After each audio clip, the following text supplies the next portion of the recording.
see the. There we go. All right. Good evening, everybody. I'm a little scared to be making a video right now. I received it that's probably well deserved. Maybe not even probably. It's well deserved. I have a big mouth, and I have to learn to have a little bit of self-control in what I talk about and so forth. And the other day I spoke that I have aim of a fachad. It was a very frightening thing to be giving a critique of something that Balatanya said, because that's not an ad hominem attack on the Balatanya, chas v'sholom. Balatanya was a Kodesh Elyon. But I was trying to explain how I understand, and perhaps erroneously, although some of my Rebbeim echo similar ideas, that it's not necessary to reconcile every statement that's made in a Jewish context. But I know, someone was giving me Musar, a Haim Shahid, giving me Musar, explaining, it's, I'm just a Baal Tshuva, and it's not for me to be, bad-mouthing other Jews, even people who maybe grew up from and who are not from. What do I know? And maybe you're right, if I'm doing something wrong, please tell me. I know I've had many different Rebbeim and Mashpiyim over the years. So one particularly strong Charedesh Rav, who I admire very much. I haven't spoken to him in a few years, but I was very close with him when I was learning in Queens. He wasn't part of our yeshiva. In fact, I don't know if he even ever stepped foot in our yeshiva, but he lived very close there. And but I had a very strong kasher with this particular Rav, a Litvisher Rav, who had somewhat of a Chassidish hashboah in his life also, and his shver was Chassidish, so he yarshened from his shver at the Besmedrash.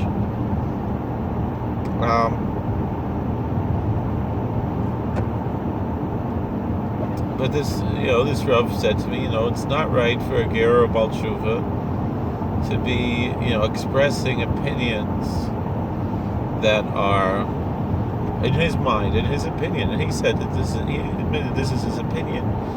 For a Baal Tshuva or a ger to be expressing opinions that go against Das Torah, some of my Rebbeim are Balei Tshuva. I've been, and I don't claim any authority.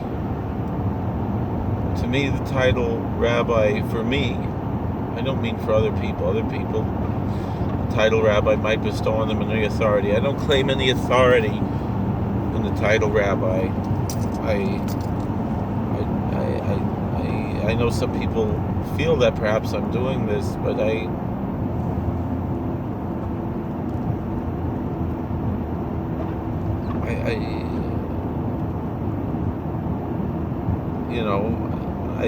just use it more almost a ceremonial title, a legal title for a position that I have and for my employment, and so I wear a uniform that goes along with that. But and they pointed out that you're lucky it's dark, that I'm always twirling my payas and touching my beard, and is that a symptom of some kind of an OCD or PTSD or something else? I don't know the PTSD part, but I express my opinions. I'm not sure if what I'm doing is right or wrong. I'm admitting that my opinions are my own opinions. I don't represent anybody else. I march to the beat of my own drum. But many of my Rebbeim do the same thing. The Satmar Rav Chassid Aleinu, they asked him once, why is it that you say Mizmor L'Soda, Mizmor L'David, and not Yedid Nefesh before Pesukei Zimra, and your father said Yedid Nefesh and not Mizmor L'David? I say both personally. I skim over both. I don't know if I'm actually saying it, but I make sure the page is open, right? Try to say a little bit of it. And I can't say do I really say the whole Pesukei Zimra every day? I don't know. We try sometimes.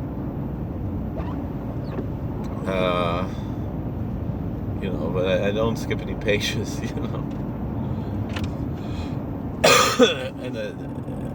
And the Satmar Rav answered. He said he's following his father's minhag because his father did, meaning the Yetiv Lev. The Satmar Rav was doing like the Yetiv Lev and not like the Kedushas Yantiv, right? So he said that he's following his father's minhag of not following his father's minhag. And the limud in that statement is not just a cute, sense of humor thing. People say, "Oh, Satmar Rav had such a great sense of humor," and this and that. But like we said yesterday, Sichas Chulin shel Talmidei Chacham Tzrichim limud.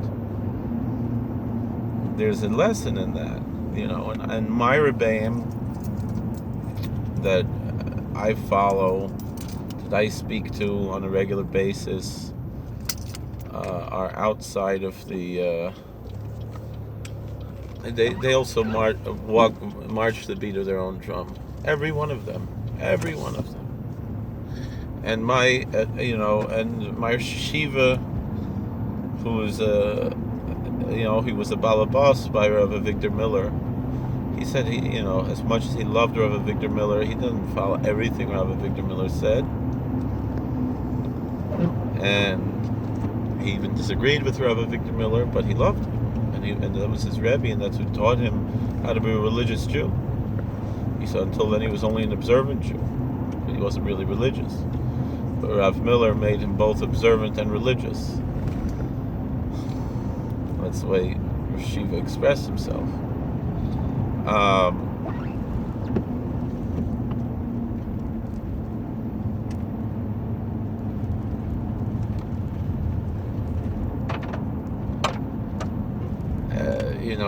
My other rebbeim, every one of them marches the beat of their own drum. Certainly my local Rav, Rabbi Fishbane, he marches the beat of his own drum. He's a fascinating person. And he doesn't really fit in, to the standard yeshivish or Hasidish or modern Orthodox world. He himself, his father was Hasidish and he's more yeshivish, but also he's yeshivish from what yeshivish was in America. When he learned in Torah Das and in Telz and in Netzach Yisrael. It's different than it is today. It's a different world now than it was then. And he's much more practical and pragmatic. And that's the Masorah that I have from him.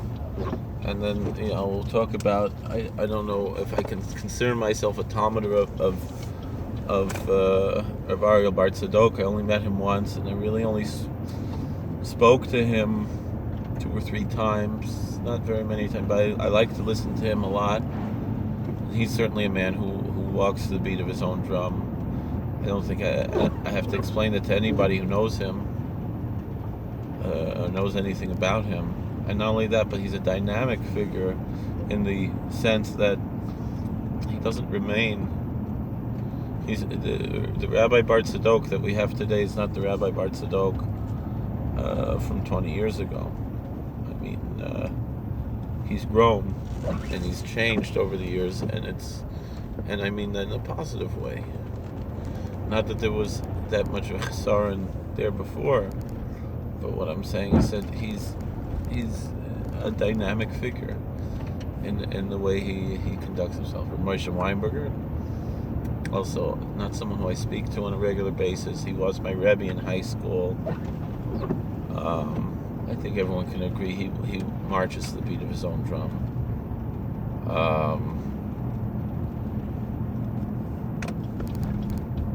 You know, and so, you know, I believe very much in the importance of independent thinking. And if I come to conclusions based on what I receive,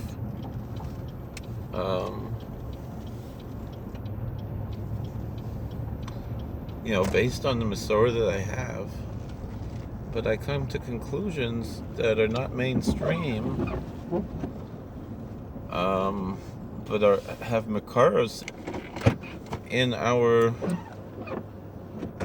in Yiddishkeit, in our canon. I don't know if I have to apologize for that or not. Maybe I should. I don't know. I don't know. It's complicated. You know, it's hard to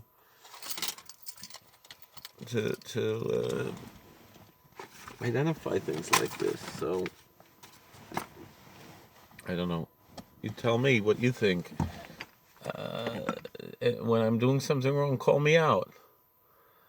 You know, maybe that's why I'm not matzliach. I don't know. You know, am I somewhat like a persona non grata in the frum world because I do things my own way? I don't know. If somebody has some hadracha for me, let me know what you feel. I'm not embarrassed to hear mussar or hadracha from anybody. And I particularly would appreciate to hear from Hamisher people.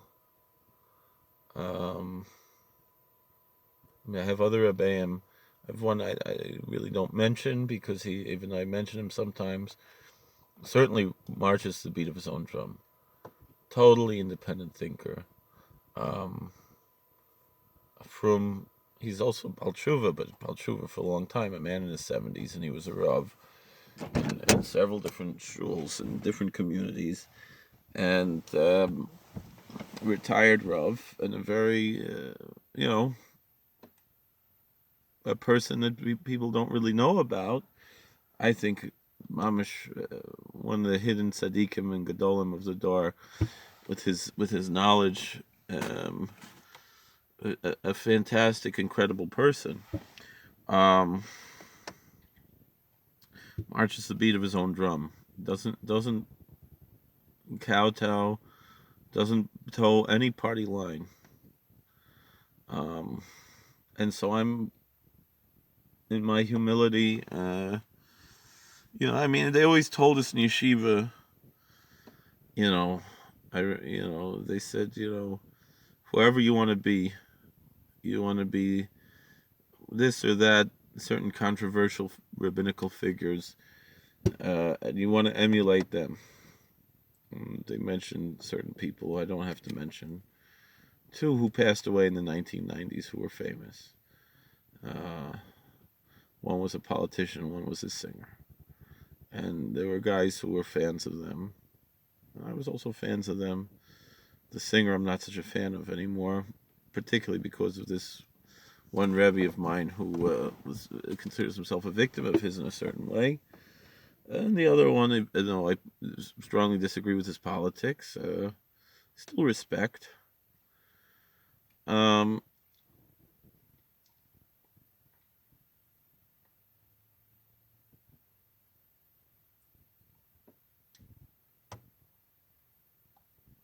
with all this being said, they told us, you want to be Reb so-and-so? You want to be Reb so-and-so? You know, Reb so-and-so learned in Lakewood for a long time, and Reb so-and-so learned in the Mir for a long time. You have to sit and learn a while before you can be Reb so-and-so or Reb so-and-so. Right? And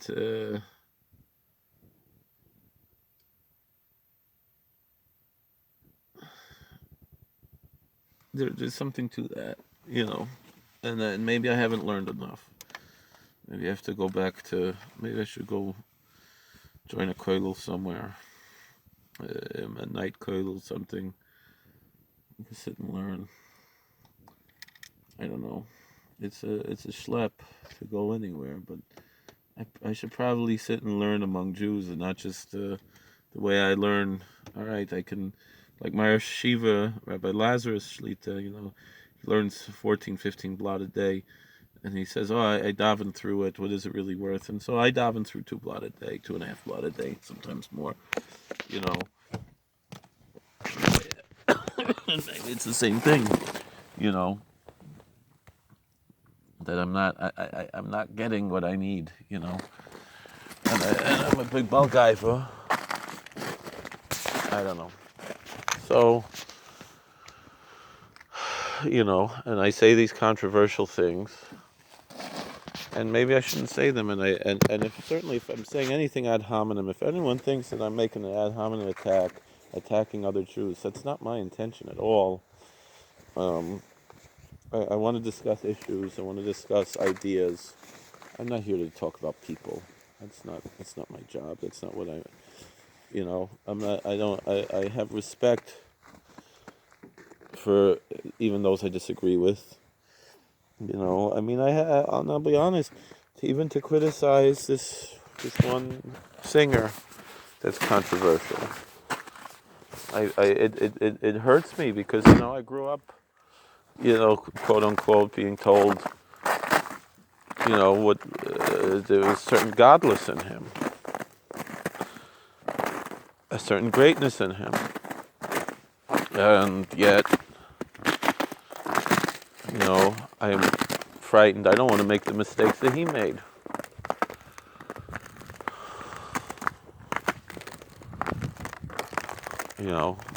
When talking to people who feel very much that they were victimized by him, and it's painful to have to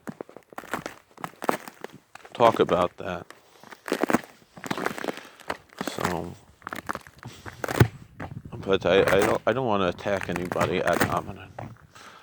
So, and I probably, I don't plan these talks ahead of time. I just turn on the camera and I talk and I talk and I talk. So, I don't know if somebody has some advice for me, or if there's a particular video that I made that you think I should take down, or something like that, please reach out to me. Let me know. All right. Well, God bless. Please like, share, and subscribe. Comment. We'll see you later.